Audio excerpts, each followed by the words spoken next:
നൂർബീന റഷീദിന്റെ പ്രസ്താവന പാർട്ടി അച്ചടക്ക വിരുദ്ധമെന്ന് PMA സലാം. ഇത് സംബന്ധിച്ച് വിശദീകരണം ചോദിച്ച് നോട്ടീസ് അയക്കും. മാധ്യമങ്ങളോട് വിശദീകരിച്ചതിന് പാർട്ടി മറുപടി പറയേണ്ടതില്ലെന്നും PMA സലാം. പേരാമ്പ്രയിൽ BJPയെ ലജ്ജിപ്പിക്കുന്ന തരത്തിൽ CPM വർഗീയത പ്രചരിപ്പിക്കുന്നുവെന്നും PMA സലാം കാസർഗോഡ് പറഞ്ഞു. തെളിനീരിനൊത്ത പരിശുദ്ധി, അതിനാൽ ഞങ്ങൾ മനസ്സിലാക്കുന്നു, നിങ്ങൾ അർഹിക്കുന്നു. ബിന്ദു ജുവല്ലറിയുടെ അതുല്യമായ ആഭരണങ്ങൾ. ബിന്ദു ജുവല്ലറി, കാസർഗോഡ്, സുള്ളിയ. അവർ പാർട്ടിയിൽ നിന്ന് രാജിവെച്ചിട്ടില്ല, അവരുടെ പദവികൾ ഒഴിഞ്ഞിട്ടുണ്ട്.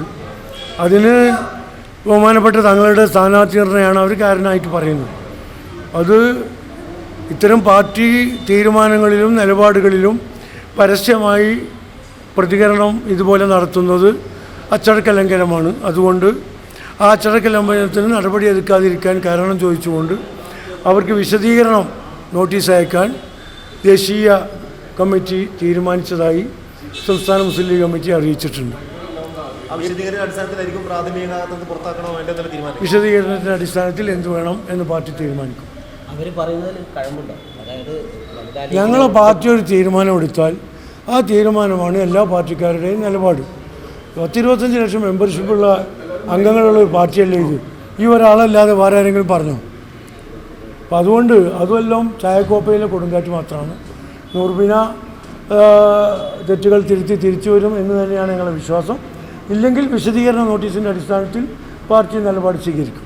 നേരത്തെയും പല തവണ മുനീർ സാഹിബിനോട് അനീതി കാണിച്ചു എന്നാണ് പറഞ്ഞത്. അല്ല, അതൊക്കെ ഈ പറഞ്ഞതിൽ അതൊക്കെ പെട്ടു.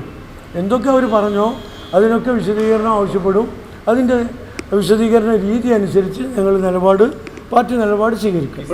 നിർണയത്തിലെ പരസ്യമായ അതിർത്തി പ്രകടിപ്പിച്ച് കഴിഞ്ഞ ശേഷം പാർട്ടി നേതൃത്വം നൂർബീന റഷീദിനോട് സംസാരിച്ചിരുന്നു.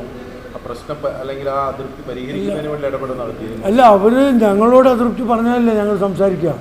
അവർ മാധ്യമങ്ങളോട് അതിർത്തി പറഞ്ഞാൽ ഞങ്ങൾക്ക് എങ്ങനെ സംസാരിക്കാൻ കഴിയും? അതിന് പാർട്ടി അച്ചടക്കം എന്ന് പറഞ്ഞൊരു സംഭവം ഉണ്ടല്ലോ, പാർട്ടിയുടെ പ്രൊസീജിയറുകളുണ്ടല്ലോ, അതിനനുസരിച്ച് പോയാൽ പാർട്ടി ഉണ്ടാവും. അല്ല, പുറത്തുള്ള ആളുകളുടെ പിന്തുണയാണ് വേണ്ടതെങ്കിൽ അതിനനുസരിച്ച് അവർക്ക് ഇഷ്ടമുള്ളവർക്ക് പോവാം. ഒരു പ്രതിസന്ധിയില്ല, ഒരു വോട്ട് പോലും അതുകൊണ്ട് എവിടെയും കുറയില്ല. ഈ അച്ചടക്കം ഇല്ലാത്ത നടപടിയാണ് അവർ സ്വീകരിച്ചതെന്നാണ് പാർട്ടി വിലയിരുത്തുന്നത്. ഈ പ്രാഥമികമായിട്ട് നിങ്ങൾ വിലയിരുത്തൽ എന്താ? ഒരു പാർട്ടി തീരുമാനത്തിനെതിരെ ഒരു പാർട്ടി അംഗം പരസ്യമായി പ്രതികരിച്ചാൽ അതിൻ്റെ അർത്ഥം എന്താ? എല്ലാവരും പൊതുരംഗത്തുള്ളവരല്ലേ. എപ്പോഴാണ് വിശദീകരണം ചോദിക്കാൻ തീരുമാനിച്ചു. അതിനെ തുടർന്ന് മറ്റു നടപടികളിലേക്ക് പോകും. പറഞ്ഞല്ലോ, അത് 100 വട്ടം പറഞ്ഞു. നിങ്ങൾക്ക് എന്താ തോന്നുന്നത്? അതിൽ വർഗീയമായ നിലപാടില്ലേ? വർഗീയമായ അന്തഃഛിദ്രം ഉണ്ടാക്കാൻ കൽപ്പിച്ചു കൂട്ടി നടത്തിയൊരു പ്രചരണമാണ് എന്ന് ഏത് മനുഷ്യനും മനസ്സിലാക്കാൻ കഴിയും, ഞങ്ങൾക്ക് മാത്രമല്ല.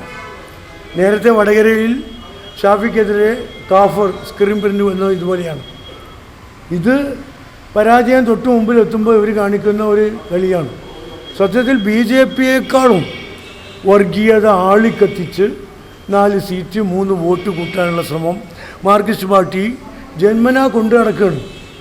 ഇത്രയും വൃത്തികെട്ട ഒരു രാഷ്ട്രീയ പാർട്ടി PM ശങ്കരൻ നമ്പൂതിരിപ്പാടിൻ്റെയും കൃഷ്ണപിള്ളയുടെയും AKGയുടെയും ഒക്കെ പാർട്ടി പിണറായിയിലേക്ക് എത്തിയപ്പോൾ എവിടെ വന്ന് നിൽക്കുന്നു എന്നതിൻ്റെ ഉത്തമ ഉദാഹരണമാണിത്.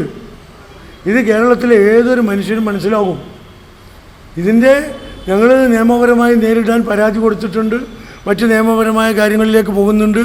രാഷ്ട്രീയമായി ഞങ്ങളതിനെ ജനങ്ങളെ ബോധവാന്മാരാക്കും. അതിൻ്റെ അടിസ്ഥാനത്തിൽ കേരളത്തിലെ മതേതര ചിന്താഗതിക്കാരായ മനുഷ്യർ UDFൻ്റെ കൂടെ കൂടുതൽ പിന്തുണയോടുകൂടി നിൽക്കും.